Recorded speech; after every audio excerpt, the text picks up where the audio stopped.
Good day mga tirador! Welcome back to my YouTube channel. Ngayon po, pagpasensyahan niyo na ang video natin today. Maingay po yung kapitbahay ko, meron po nagkakaraoke, no? Hindi ko naman sila mapatigil. So pagka meron po kayong mga kantang naririnig, pasensya na po, ano? So ngayon ang aaralin nating laro ay isa na namang upset ng Pinoy dito sa FIDE World Blitz Chess Team Championship.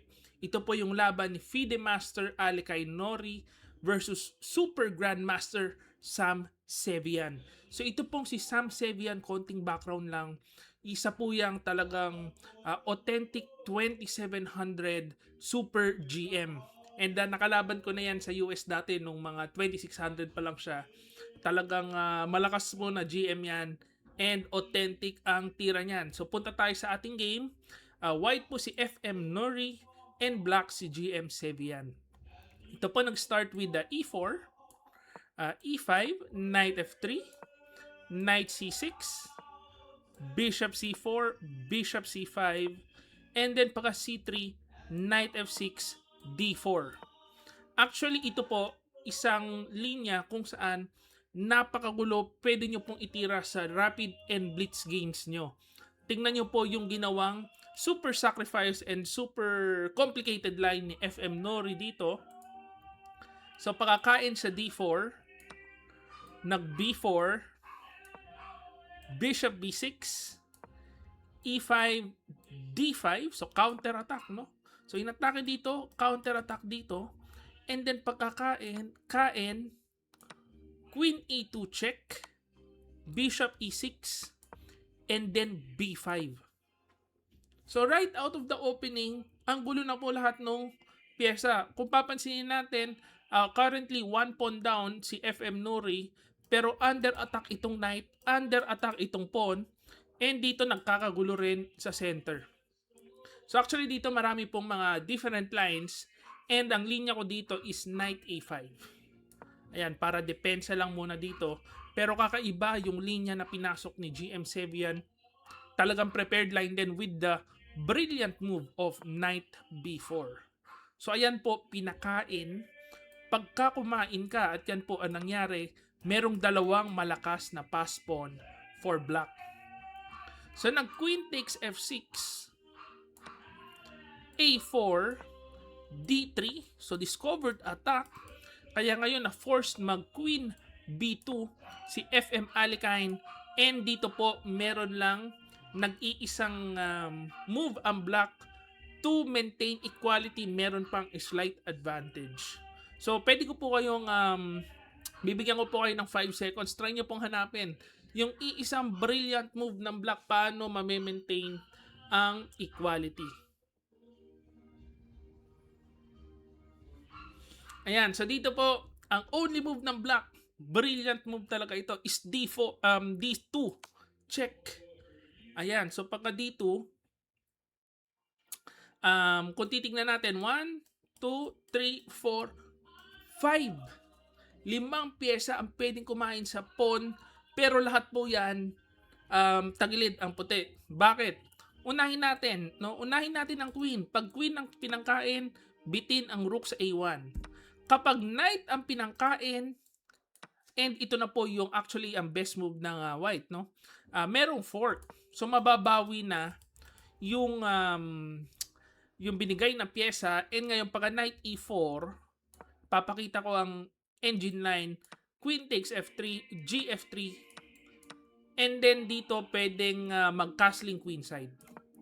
With slight advantage for black, ayan po, meron 0.45 kasi bishop pair ang hawak ng itim and dalawang double pawn for white. So yan ang best move, yung D2 check eh. Pag kinain ng bishop, of course, bitin ang queen. Pag kinain ng knight, of course, may tama po sa F2, game over kagad. And pag kinain ng king, marami na pong moves kasi yung king nasa gitna na. Pwedeng simpleng castling with check para under attack agad, or queen G6 para may counter play dito sa G2 pawn. Ayan. Kaso hindi po yan nakita no? Masyadong malalim yung brilliant move. Talaga namang 5 pieces ang pwedeng kumain, pero kahit anong pangkain, lamang ang itim. Ang ginawa kasi ng queen G6, so kung counter attack dito, and yan po ay bad move. Kasi kahit meron kang dalawang passed pawn no, sa gitna, madali po siyang mabla-blockade ng bishop, ng knight and bishop. Ayan, so nag-castling lang dito. And ngayon meron pang threat with A5. So kukulungin po itong bishop sa B6. So anong nangyari na pa A5 si Sevian and kinain lang po yan, kain bishop D2. So naghamon ng palitan kasi one piece up na ang puti. So castling, nagkapalitan dito, rook E1, bishop D5, and knight B D2. Ayan, C6, queen C3, umatras, and then pagka B6, mapapansin nyo po, kahit may malakas na dalawang pawn sa gitna, yan po is totally blockaded. Hindi yan makapush basta-basta, kaya lamang na po dito ang puti. Parang one piece down na nga po dito kung tutuusin. So nang C5, A5, F6, rook E3, rook FE8, palitan ng pyesa, rook AE1, capture, capture, and queen F7. So dito po ang bigay ng stockfish ang tira malalim eh. So H3 ang bigay. Tapos ang idea po, knight H2, knight F1, papuntang E3 para makakain dito. So medyo malalim po yon, lalo na kapag standard, blitz game ang laro. No? So standard, baka makita yan sa blitz, almost impossible na po yan. Ang tinira ni Nori isa yung simple lang with queen A3.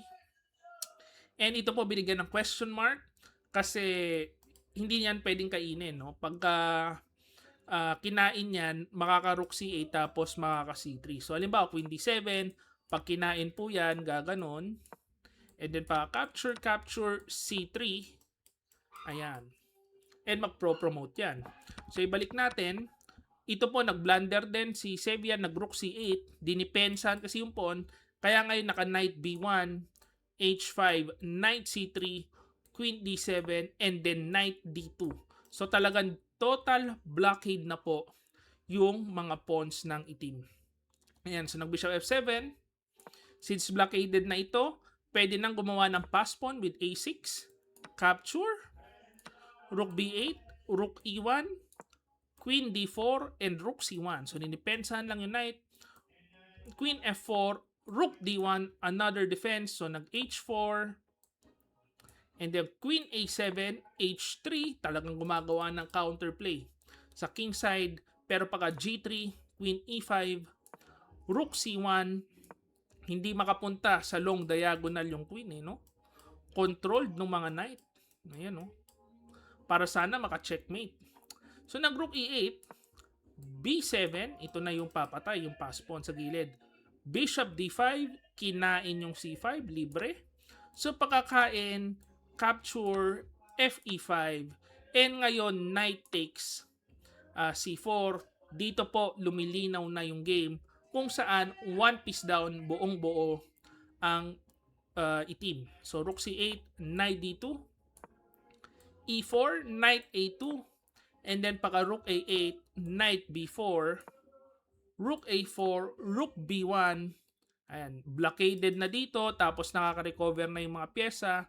And ito na po yung fatal mistake ni GM Sam Sevian. Pagka king B7, merong knight D3. Na-discovered attack yung bishop. So pagkakain, dito po malinis na malinis, one piece up na ang puti. So pwede natin i-fast forward ng konti, no? Bilisan natin. Ayan, so kung sumusubok ng counterplay ang itim, kasi very active yung king and merong malakas na pass pawn dito. Kaya medyo nahaharas din yung posisyon ng white. And dito po ang critical variation pagka G4. Ayan. So ito na ang last critical position ng ating laro kung saan pwede na pong kainin itong passed pawn.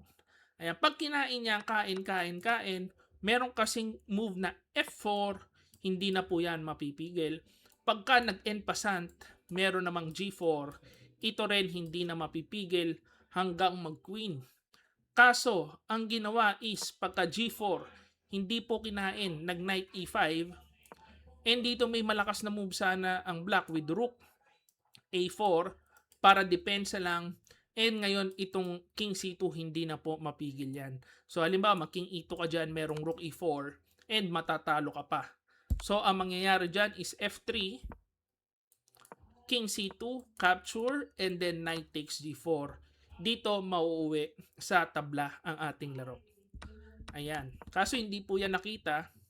Ang ginawa is rook A5, and then pagka rook A5, double question mark, kinain lang ito. And then pagka king D3, knight E3, dito wala na pong magawa kasi very solid na yung knight depensa sa rook. Ito ipupush na lang ang mga passed pawn.